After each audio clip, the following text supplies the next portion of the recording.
Boa noite e sejam bem-vindos ao nosso canal de estudos da Bíblia. Quinta-feira é o dia de mergulharmos na sabedoria dos ensinamentos das Escrituras Sagradas e eu estou especialmente empolgado com o programa de hoje. E que alegria é ter você por aqui. Se você é novo no canal, seja muito bem-vindo. Inscreva-se e explore nossos conteúdos, desfrutando de estudos enriquecedores e reflexões inspiradoras. E para aqueles que já nos acompanham, obrigado por sua fidelidade. Sua presença constante nos motiva a continuar trilhando juntos este caminho de fé e aprendizado. Antes de começarmos, peço um favor especial. Deixe agora mesmo seu like. É muito importante. Sua curtida é fundamental para que nossa mensagem alcance mais pessoas e inspire corações. Compartilhe também com seus amigos e familiares, expandindo nossa comunidade de fé. Nos comentários, deixe sua pergunta, dúvida ou mesmo reflexão sobre o capítulo de hoje. Sua participação é muito importante para enriquecer nosso estudo e criar uma atmosfera de aprendizado mútuo. E nossa série Caminhos da Sabedoria está chegando ao fim. Hoje exploraremos o capítulo 26 de Provérbios, que é um verdadeiro tesouro de sabedoria prática para a vida. E só restam apenas 5 capítulos deste livro tão especial. Mas não fique triste, pois logo em breve estaremos começando uma série igualmente espetacular. Sei que todos estão ansiosos para começar, então vamos ao estudo desta noite. Caminhos da Sabedoria, um estudo sobre o livro de Provérbios. Junte-se a nós na descoberta e aprendizado e comece a trilhar seu próprio caminho da sabedoria. O convidado desta noite é nosso amigo pastor Gilson Montim. Ele já esteve aqui em outros programas e deixou saudades. Boa noite, pastor Gilson. Tudo bem? Boa noite, Péricles. Graças a Deus, tudo bem. Prazer estar aqui contigo mais uma vez no seu canal, principalmente porque esse é um espaço dedicado à palavra de Deus, né? Então é uma alegria participar deste projeto especial focado no livro de Provérbios. Pastor, eu fico muito alegre com sua presença em nosso programa. É sempre um privilégio tê-lo conosco. E da última vez que esteve aqui, o amigo estava no Rio de Janeiro. Ainda continua por aqui? Sim, perfeitamente. Eu continuo aqui no Rio de Janeiro, sou pastor da Igreja Adventista Central do Rio de Janeiro, fica aqui na Praça da Bandeira, né? E seguimos o nosso ministério aqui pela graça de Deus. Uma alegria participar, da obra de Deus nessa cidade aqui. Pastor, eu fiquei sabendo que o senhor tem um programa especial, um grande projeto missionário. Como é esse projeto em si? Na verdade, nós chamamos de missão transcultural. Esse é um projeto que eu tenho, juntamente com a minha esposa, ela é a coordenadora do projeto, né? Minha esposa, ela idealizou esse programa de discipulado de jovens quando nós ainda estávamos em Brasília. Começou na nossa casa, começou com os nossos filhos, e com o passar do tempo nós fomos ampliando esse planejamento, esse programa para ensinar os jovens a serem testemunhas vivas, para fortalecer a fé deles na mensagem bíblica, na doutrina. Então, esse projeto, ele basicamente consiste no discipulado dos jovens. E como é que nós fazemos? Os jovens são convidados a participarem, nós escolhemos de 10 a 12, porque é um processo bem individualizado, né? E ao longo de um ano, esses jovens participam de pequenos grupos na nossa casa, participam de projetos que a igreja local tenha relacionado com missão, atendimento a pessoas nas suas necessidades físicas, etc. E no final do ano, depois de terem participado dos encontros, depois de terem feito todas as classes da escola de missões, então, no final do ano, que eu digo não no mês de dezembro, mas no final desse período de 12 meses, eles participam de um projeto de missão fora do Brasil. Por isso que é missão transcultural. E é uma oportunidade para que deles, né, para que eles tenham uma visão mais ampla do contexto da igreja adventista no mundo, para que eles se deparem com novas realidades, com novas culturas e utilizem o conhecimento que eles têm. A gente trabalha sempre com jovens universitários, né?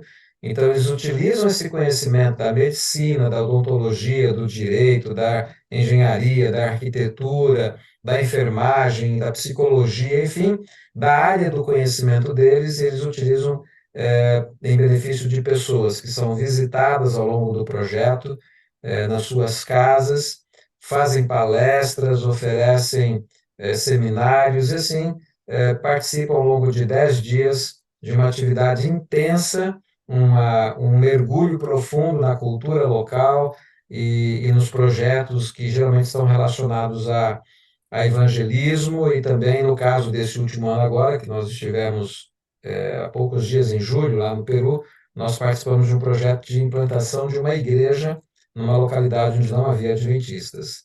Então, esse é um projeto que a gente já executou na Colômbia, na Bolívia, em Aquidauana, numa tribo indígena, já fizemos na selva peruana em 2018, fizemos em São Tomé e Príncipe, Paraguai, e agora novamente voltamos ao Peru, porém desta vez fomos para costa, né? Porque Tumbes fica na região costeira, bem ao norte, próximo já da divisa com o Equador. E terminado o projeto em Tumbes, ali, numa localidadezinha chamada Pampas del Hospital, que é um povoado que pertence a Tumbes. Tumbes é o município, é a cidade, né? Terminado esse projeto, nós fomos com o grupo para o Equador também. Entramos e passamos 2 dias com eles ali num projeto de imersão cultural e também de distribuição de literatura. Então, esse é o projeto de missão transcultural que nós executamos, sempre por meio da igreja local onde eu estou atuando como pastor, né? Olha, lindo projeto. E parabéns pela iniciativa. E que sirva de incentivo para outros. Mas, pastor, me diz uma coisa. Neste projeto específico, o senhor foi para este local. Ali já tinha um salão, um auditório para a realização dos programas, um hotel preparado para recebê-los? O campo missionário é sempre uma caixinha de surpresas, né? Na realidade, nós tínhamos feito contato com o pastor local e com o obreiro que foi designado para trabalhar em Pampas de Hospital, mas não tínhamos ainda assim todas as informações. Quando nós chegamos, é que nós fomos descobrindo, primeiro, que o evangelismo seria feito em praça pública, porque ali não existe uma comunidade ou uma igreja, um templo, né, um salão que seja, não existe. Então, as atividades elas foram realizadas na Praça de Armas, que é sempre a praça principal em toda a cidade ou povoado peruano tem essa Praça de Armas.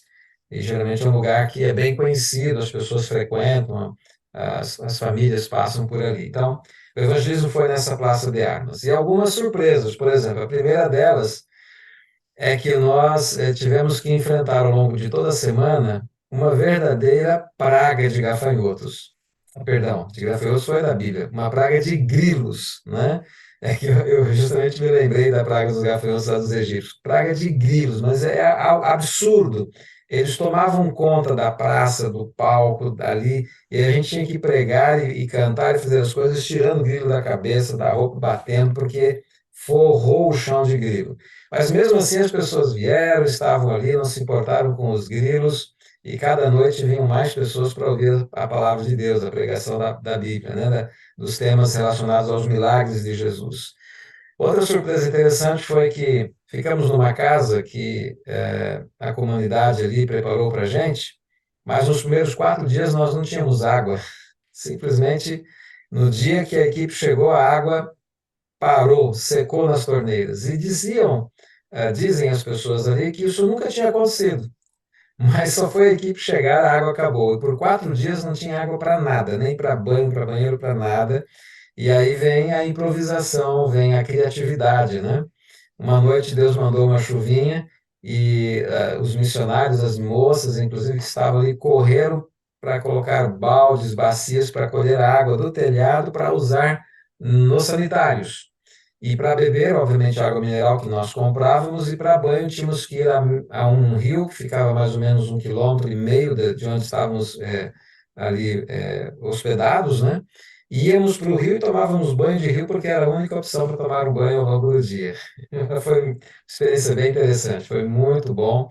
E o espírito assim dos missionários foi fantástico, o espírito de entrega, de gratidão, de alegria, de enfrentamento das dificuldades, e foi realmente algo especial que marcou a vida deles e também foi uma bênção para a comunidade que mora naquele lugar chamado Pampas del Hospital.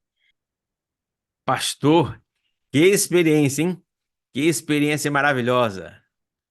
Essas histórias são sempre empolgantes, né? E nos deixam animados com a reação das pessoas com a chegada da mensagem cristã, principalmente ao vermos a proteção e os cuidados de Deus. Pastor, quantas pessoas se batizaram ou se teve batismos? Sim, tivemos. No final do período de evangelismo, no último sábado, fizemos esse mesmo lugar que usávamos para tomar banho no início da campanha, foi feita a cerimônia batismal e 18 pessoas se batizaram, para a glória de Deus. Destas 18, 8 foram frutos direto ali daquela semana, das pessoas que foram visitadas pela equipe, e os outros já vinham sendo preparados pelo obreiro. Então, né, houve uma somatória de esforços, mas o resultado final, graças a Deus, foram 18 pessoas batizadas naquele último sábado. Pastor, eu adoraria conhecer este outro projeto maravilhoso que tem chamado Casa da Esperança, mas infelizmente não teremos tempo hoje. Então, vamos fazer um acordo? Nós estamos concluindo esta série, mas em breve iniciaremos uma nova. E o senhor já está convidado para participar, para compartilhar sua experiência da Casa da Esperança. O que acha? Tudo bem? Estamos combinados? Tá bom? Combinado. Que Fica para a ótimo. próxima, então. Então está certo. Trato feito, hein? Mas antes de passar a palavra, vamos fazer uma oração? Senhor, nós estamos muito felizes por estarmos mais uma vez aqui para estudarmos a tua palavra. Que esta palavra possa nos fortalecer, nos dar ânimo e esperança. Mas para isso, Senhor, a mensagem precisa vir de ti e não de homens. É o que pedimos em Cristo Jesus. Amém, Senhor. Amém. Muito bem. Hoje o capítulo que nós vamos considerar dentro dessa série de estudos sobre o livro de Provérbios é o capítulo 26. Provérbios faz parte daquela literatura chamada literatura sapiensal, né? Ou literatura de sabedoria. E como já foi dito na introdução pelo irmão Péricles, você vai encontrar no livro de Provérbios conselhos muito práticos e frases que geralmente impactam, né? E que acabam facilitando a nossa compreensão acerca de como nos portarmos diante de várias situações do nosso cotidiano. O capítulo 26 trata, nós podemos resumir, ele trata de três pessoas distintas, três pessoas, ou três pessoas se comportando, né? Cada um de uma maneira diferente. Quais são as pessoas? O insensato, o preguiçoso e o intrometido. O intrometido, aquele que se mete na vida alheia. Então, são três tipos de pessoas que a gente encontra facilmente, né, na sociedade, às vezes entre os familiares, entre os amigos, até na própria igreja. E o autor de Provérbios, Salomão, ele vai nos dar algumas orientações, algumas dicas muito interessantes sobre como lidar com essas pessoas. Mas o que se passa vai além dessa questão comportamental. Na verdade, o que Salomão traz aqui nesse capítulo tem a ver também com temas espirituais, e principalmente em relação à verdade, como nós devemos buscar o conhecimento da verdade. Embora não seja algo recente, mas a gente pode dizer que nos últimos anos tem se tornado cada vez mais popular, principalmente aqui no mundo ocidental, né? Esse lado do planeta onde nós vivemos, tem se tornado cada vez mais popular a ideia que defende a natureza relativa das coisas, especialmente da verdade. O que quer dizer isso? É a ideia que a verdade de uma pessoa não é a mesma verdade da outra pessoa. Ou seja, cada um defende a sua própria verdade. Cada cultura tem a sua verdade, cada cultura tem os seus pressupostos, os seus valores, os seus princípios, assim por diante. De tal maneira que a ideia que se estabelece hoje, que se advoga, é que nós precisamos ter essa capacidade de respeitar e permitir que cada um viva a sua própria verdade. O que acontece é que, embora isso faça sentido em algumas situações, vou citar um exemplo, se nós pensarmos assim, qual é a maneira correta de dirigir um carro numa rodovia ou numa rua? Nós, brasileiros, adotamos o sistema onde você vai dirigir pelo lado direito. Perdão. Já os ingleses têm um sistema diferente. Eles usam a mão inglesa, que é pelo lado esquerdo. Então, para nós, a verdade é que a direção segura, que nós estamos acostumados, é para a direita, para eles é pela esquerda. Mas isso não vai fazer diferença, isso não tem nenhuma implicação séria. Porém, quando a gente fala de temas espirituais, a coisa muda de figura, porque daí não é uma questão puramente cultural, né?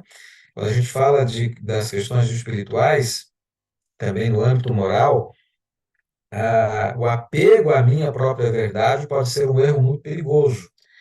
Então, o capítulo 26 de Provérbios começa falando do insensato como esse tipo de pessoa. Quem é o insensato? É aquele que tem um conceito, que tem uma ideia, que tem uma verdade própria e que julga ser a verdade infalível e que vai condenar todo e qualquer outro ponto de vista, todo e qualquer outro ponto de vista, a partir simplesmente da sua própria opinião pessoal. Então, o fato é que existem certas coisas que são certas e outras que são erradas, independentemente de onde quer que nós vivamos, independentemente do tempo ou da época em que nós estamos vivendo, e independentemente também das nossas preferências pessoais.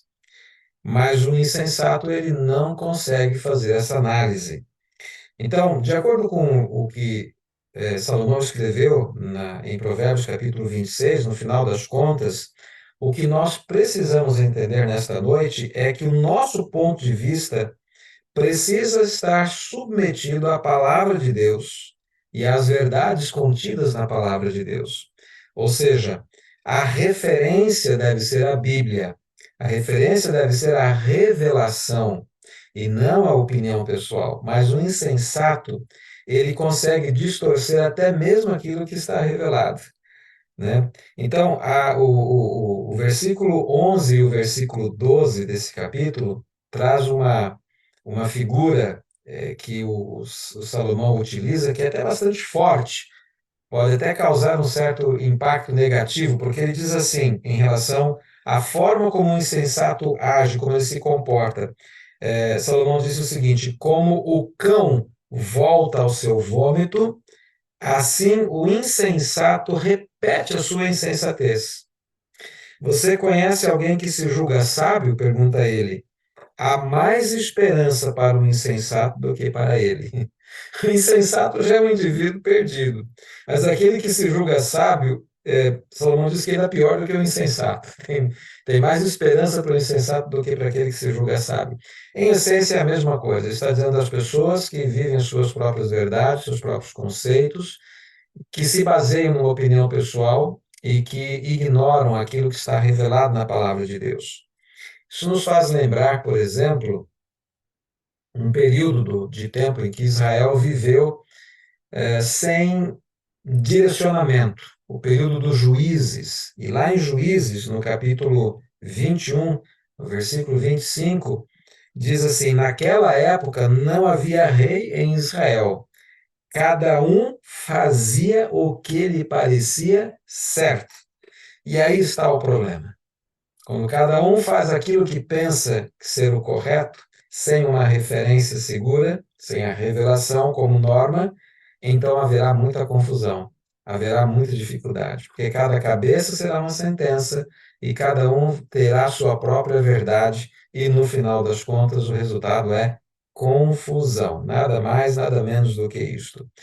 Por isso o apóstolo Paulo, falando sobre esse tema, na primeira carta que ele escreveu aos cristãos lá de Corinto, no capítulo 1, versos 20 e 21, Paulo questionava e dizia assim: onde está o sábio?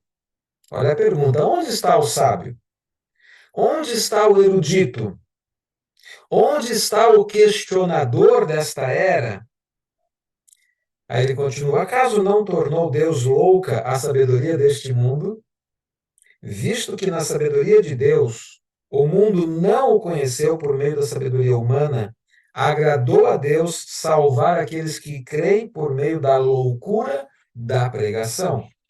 Então, meu amigo, você que está acompanhando esse canal, o que o apóstolo Paulo está trazendo é que a sabedoria humana, seja ela baseada na ciência ou na filosofia ou em qualquer outro tipo de pensamento, de forma de pensamento, opinião pessoal, essa sabedoria humana, à luz da palavra de Deus, ela é loucura, é insensatez.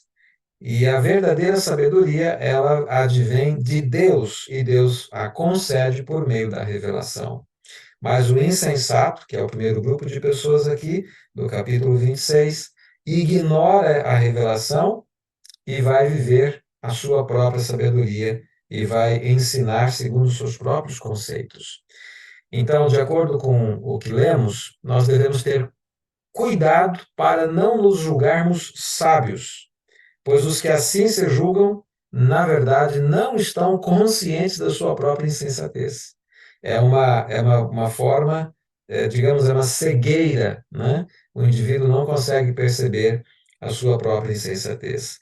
E aqui nós temos uma constatação interessante. Essa ideia, né, de fazer o que é certo aos nossos próprios olhos, como eu já disse, ela não é nova. Contudo, ela era tão errada lá no passado, como foi nos dias de Juízes, por exemplo, dos juízes, como ela é errada ainda hoje nos nossos dias. O fato é, e essa é a constatação importante que eu quero deixar com você, nesse primeiro bloco, nenhum de nós compreende tudo. Nenhum de nós podemos dizer assim: eu sei tudo, eu conheço tudo, eu domino tudo. Isso não existe. Mesmo quando você fala com um doutor, você vai entender o seguinte: o doutor, ele é um especialista numa parcela ou num ponto muito pequeno. Às vezes ele é especialista num detalhe, e aí ele se aprofunda, mas o conhecimento é muito mais amplo, e ele não tem esse conhecimento do todo, ele tem um conhecimento profundo de um ponto específico.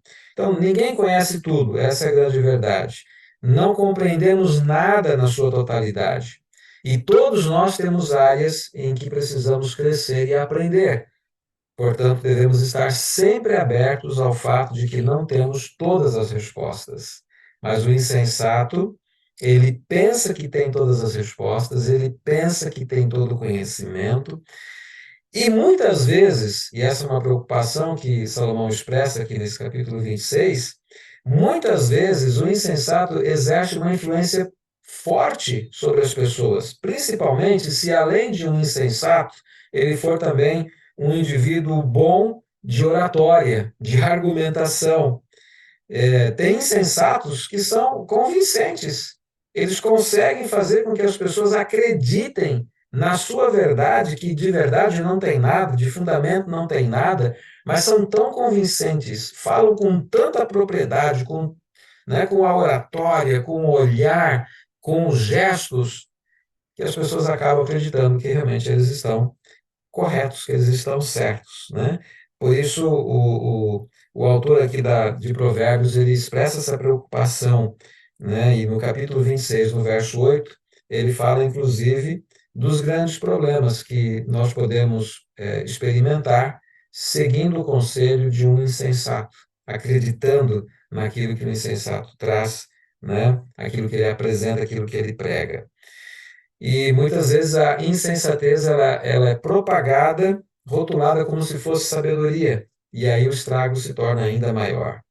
E hoje em dia o mundo está cheio de pessoas que utilizam a mídia, que utilizam os meios de comunicação, os blogs, os podcasts, e fazem palestras, e se apresentam, e eles derramam, digamos assim, uma série de conceitos que julgam e apresenta como se fossem verdades, mas que no fundo, não passa de conceitos pessoais ou de uma compreensão própria acerca das coisas. Então, muito cuidado, tá certo? Muito cuidado. Como é que nós, como cristãos, devemos proceder?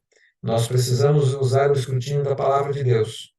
Quando alguém lhe disser alguma coisa, vá à palavra do Senhor, veja se confere. Quando um filósofo pronunciar algo, uma palestra muito interessante, com conceitos que você, de repente, fala, puxa, que coisa bacana, mas será que é isso mesmo? Será que ele está falando a verdade? Vá para a palavra de Deus. A referência sempre deve ser a revelação. Bom, mas tem mais dois tipos aqui, mais dois indivíduos, eu quero passar mais rapidamente esses últimos dois. O segundo, que está no capítulo 26, é o preguiçoso. Preguiçoso, exatamente. E no versículo 15, lá do capítulo 26, está escrito assim: o preguiçoso mete a mão no prato, mas não quer ter o trabalho de a levar à boca. Põe a mão no prato, pega a comida, mas não quer ter o trabalho de trazer a comida até a boca. O preguiçoso, ele se compara aos estudantes, por exemplo, que gastam mais tempo e mais energia preparando a cola que vão usar no exame do que estudando para esse exame, né? Tem preguiça de estudar, mas gastam tempo fazendo a cola. E é irônico isso, é até contraditório, mas é assim que o preguiçoso age. É assim, ele sempre vai encontrar desculpas para não fazer o que deveria fazer por conta da sua preguiça. Então, na leitura bíblica do capítulo 26, eu separei aqui o versículo, dos versículos 13 até o 16. Veja como é que se comporta o preguiçoso. Está escrito assim: o preguiçoso diz: lá está um leão no caminho, um leão feroz rugindo nas ruas. Como a porta gira em suas dobradiças, assim o preguiçoso se revira em sua cama. O preguiçoso coloca a mão no prato, mas acha difícil demais levá-la de volta à boca. O preguiçoso considera-se mais sábio do que 7 homens que respondem com bom senso. Então, olha que tragédia, né? Porque aqui Salomão está descrevendo um indivíduo que é preguiçoso do ponto de vista intelectual e, consequentemente, é também um insensato. Um preguiçoso intelectual vai ser sempre um insensato. Uma pessoa que tem preguiça de estudar, que tem preguiça de ler, que tem preguiça de pesquisar, que não tem a capacidade de cavucar, mas quer receber tudo prontinho, na mão, no estilo TikTok, né? No estilo dos videozinhos aí que muitos estão assistindo. Esse preguiçoso intelectual, ele infelizmente vai ser também um insensato, porque ele não vai ter como alcançar o conhecimento necessário para uma vida produtiva. Então, qual a advertência que Salomão traz para a gente aqui nesses versículos que nós lemos? Ele fala sobre o fato de que nós não devemos ser como os preguiçosos. O preguiçoso, ele não quer enfrentar nenhum perigo. Ele não quer pagar o preço, ele não quer se esforçar. E por isso ele fica sempre no mesmo lugar. Quer seja por preguiça intelectual, como eu falei, né? Ou quer seja por preguiça também nos outros sentidos. Porque tem o preguiçoso que realmente não quer trabalhar, não quer sair, não quer fazer os enfrentamentos, ele fica naquela vida medíocre, muitas vezes dependendo de um ou de outro.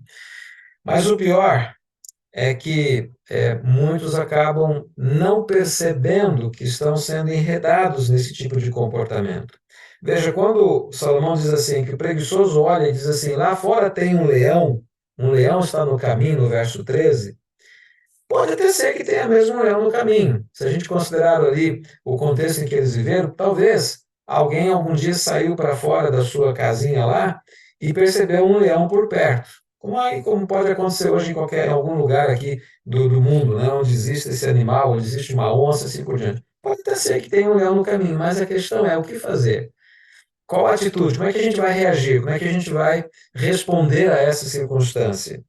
Para o preguiçoso, já que tem um leão no caminho, é mais fácil ficar em casa e não confrontar o perigo. Mas esse é o problema.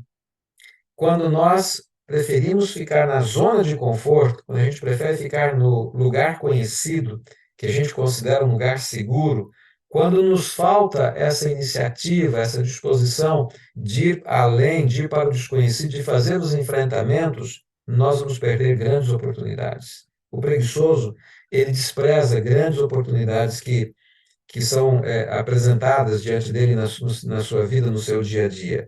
Aquele que se coloca na zona de conforto, que não se mexe, ele perde a oportunidade, assim como alguém que, por medo dos espinhos da rosa, não vai até onde está a roseira, ele perde a chance de contemplar a beleza daquela flor, de contemplar ou de perceber o seu odor agradável, né? A sua delicadeza, porque ele não quer correr o risco de se ferir em algum espinho. Nós nunca seremos capazes de seguir em frente se tivermos medo dos obstáculos. E as pessoas que não ousam se entregar nunca experimentarão a plenitude da vida. E o preguiçoso perde exatamente as melhores oportunidades. A pessoa temerosa, a pessoa que não quer sair da zona de conforto, perde as grandes oportunidades que a vida lhe oferece. Nesse capítulo 26, para a gente finalizando, existem outras figuras de linguagem. Por exemplo, ele fala da porta que se move sobre as dobradiças. Qual é a ideia que ele passa? Que o preguiçoso é isso, né? Gira, gira, gira, mas não sai do lugar. Está sempre em cima do mesmo ponto.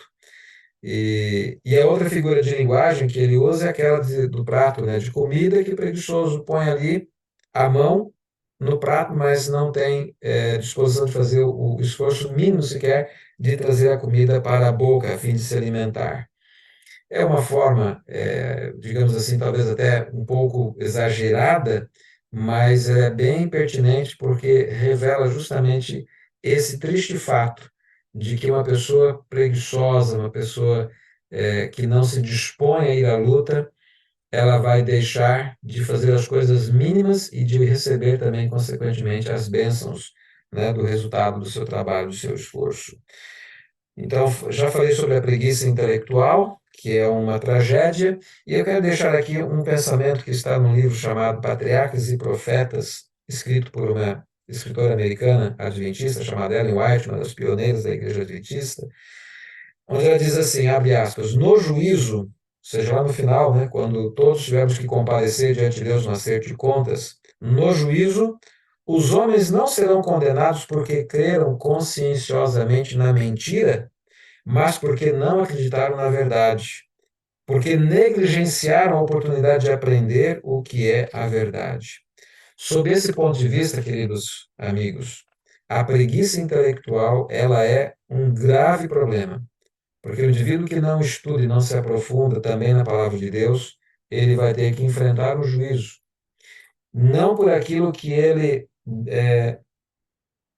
deixou de receber, mas por aquilo que ele tinha à disposição e ele não buscou, ele não se aprofundou. E por último, então, dos versículos 17 ao 23, Salomão fala sobre um terceiro indivíduo, que é o briguento, o intrigueiro, o intrometido, né? Aquele que se mete na vida alheia.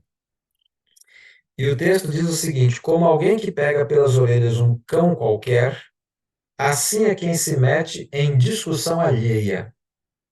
Como o louco que atira brasas e flechas mortais, assim é o homem que engana o seu próximo e diz: eu estava só brincando. Sem lenha a fogueira se apaga. Sem o caluniador morre a contenda. O que o carvão é para as brasas e a lenha para a fogueira, o amigo de brigas é para atiçar discórdias. As palavras do caluniador são como petiscos deliciosos, descem saborosos até o íntimo. Como uma camada de esmalte sobre um vaso de barro, os lábios amistosos podem ocultar um coração mau. Provérbios 26, 17 a 23. Extraordinário que Salomão traz aqui. Fantástico.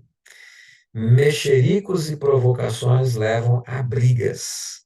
Meter-se na vida dos outros causa confusão. O mesmo ocorre com o ato de enganar os outros e dizer que foi só uma brincadeira. Isso não se faz. E ele fala, então, da camada de esmalte sobre um vaso de barro, né? Ou seja, aquilo é uma enganação. O esmalte pode ser bonito, mas o que está por baixo é simplesmente barro, nada mais do que isso. Então ele está falando das palavras bonitas que no fundo podem estar acobertando um coração recheado de maldade. Amigos, aqui o autor toca então no tema do poder das palavras. Desta vez ele vai falar da maledicência e dos resultados danosos da maledicência que leva à contenda. Aqueles que falam mal do seu inimigo diante de você, tome muito cuidado.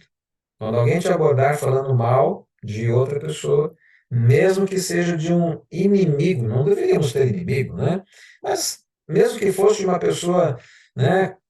De repente você não tem lá muito bom relacionamento, alguma situação, alguma coisa, mas alguém vem para falar mal daquele para você, ele está dizendo aqui o seguinte, o autor de Provérbios, ele diz, olha, fica atento, toma cuidado, porque esse daí é esmalte sobre barro.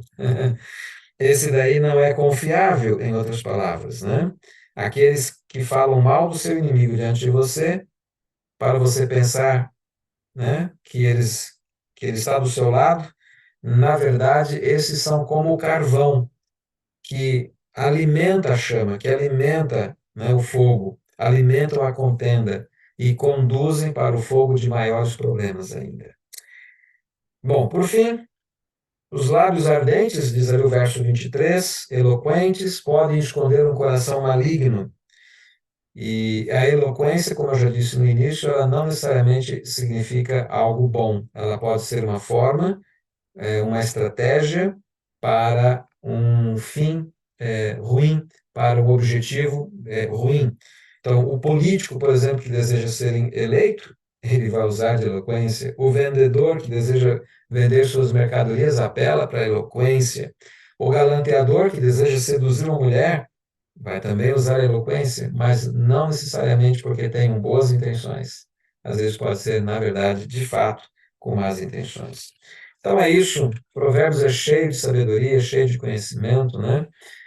Mas acho que o que fica claro para nós aqui, nesse capítulo 26, é, primeiro, ninguém sabe tudo. Temos que ter humildade para reconhecer isto e o coração aberto para continuarmos aprendendo sempre, buscando da palavra revelada o conhecimento necessário e eterno. O segundo aspecto importante é que não devemos desprezar as oportunidades que a vida nos traz. Vamos sair da zona de conforto. Eu não sei que momento você está vivendo, que fase é essa da sua vida, mas de repente esse texto veio para dizer para você o seguinte: olha, mexa-se, tira da sua cabeça essas ideias negativas, essas ideias derrotistas, olha para Deus, olha para o plano divino, se apegue à promessa do Senhor e vá à luta. Vá à luta, porque é com a atitude que a gente enfrenta e vence as barreiras. E por fim, se você não puder falar bem de alguém, ore por aquela pessoa, mas não fale mal. Se você não puder ser amigo de uma pessoa, respeite-a e ore por ela, mas não seja um caluniador. Não seja incoerente. A palavra de Deus valoriza a transparência, a veracidade. O sim é sim, o não é não, o certo é certo, o errado é errado. E se eu não puder ajudar, não puder abençoar com palavras de fortalecimento, de reconhecimento, com palavras de afirmação sobre uma pessoa, então eu devo me calar e orar por ela. Essas são as lições, eu acho que mais importantes, as principais reflexões do capítulo 26. Que Deus abençoe a cada um, que você possa crescer em graça, crescer em Cristo, crescer em conhecimento e avançar cada vez mais sendo um indivíduo cheio do Espírito Santo e usado nas mãos de Deus. Deus abençoe a todos. Quero convidar você nesse momento para nós orarmos, está bem? Bondoso Deus e adorável Pai, te damos graças e te louvamos pela sabedoria revelada na tua palavra e pela sabedoria que encontramos no livro de Provérbios. Nesta noite aprendemos quão importante é buscarmos esse conhecimento da fonte verdadeira da tua palavra, a revelação, a verdade que o Senhor deixou para o ser humano, para que nós possamos conhecer o caminho da salvação. Ajuda-nos, ó Deus, a vivermos e a praticarmos aquilo que está na tua palavra. Livra-nos, Senhor Deus, da preguiça, da inércia e livra-nos também da maledicência e do pecado da língua, de falar de um ou de outro. Dá-nos um coração puro, dá-nos, Senhor Deus, atitudes amorosas e que a nossa vida seja uma inspiração e bênção para aqueles que estão ao nosso redor. Nós te pedimos e agradecemos em nome de Jesus. Amém. Amém, Senhor. Pastor Gilson, minha gratidão por esta mensagem tão inspiradora. Foi um prazer. Deus abençoe a todos os que estão acompanhando esse canal. Que a graça do Senhor possa estar sobre cada um. Deus abençoe você também, Péricles, que Ele te dê sabedoria, forças, perseverança, para que através do canal você continue levando a mensagem de salvação, de esperança e abençoando vidas. Que o Senhor esteja contigo cada dia. Amém, amém. Agora, gostaria de convidar todos que nos assistem o que acharam dessa mensagem. Tem alguma sugestão, alguma dúvida? Por favor, compartilhe seus sentimentos conosco aí nos comentários. É este espaço que está logo aí abaixo do vídeo, ao lado da sua foto, bem aí no cantinho esquerdo. Ah, mas tem um detalhe importante. Para fazer isso, é necessário que você se inscreva no canal. E enquanto você se inscreve, e eu sei que está fazendo isso agora, deixe seu like e aí compartilhe essa mensagem com um amigo. Ah, e por falar em compartilhar, quero compartilhar um aviso rápido. Vocês sabiam que temos um programa especial para quem deseja aprimorar seus relacionamentos, sejam familiares ou não? São apenas 5 minutos, mas são 5 minutos inspiradores. Venha participar conosco dessas reflexões, desses aprendizados, uma oportunidade única para fortalecer laços, cultivar relacionamentos saudáveis. Ou se você gosta de ler e tem uma compreensão mais profunda, todo o material fica disponível gratuitamente no site cadadia.net ou cadadia.com.br. Então, já se inscreveu? Deixou seu like? Muito, mas muito obrigado por seu apoio. Desejo a todos uma noite de paz e nos reencontraremos na próxima semana. Que o Senhor os abençoe ricamente, proporcionando-lhes uma excelente noite de descanso. Um grande abraço.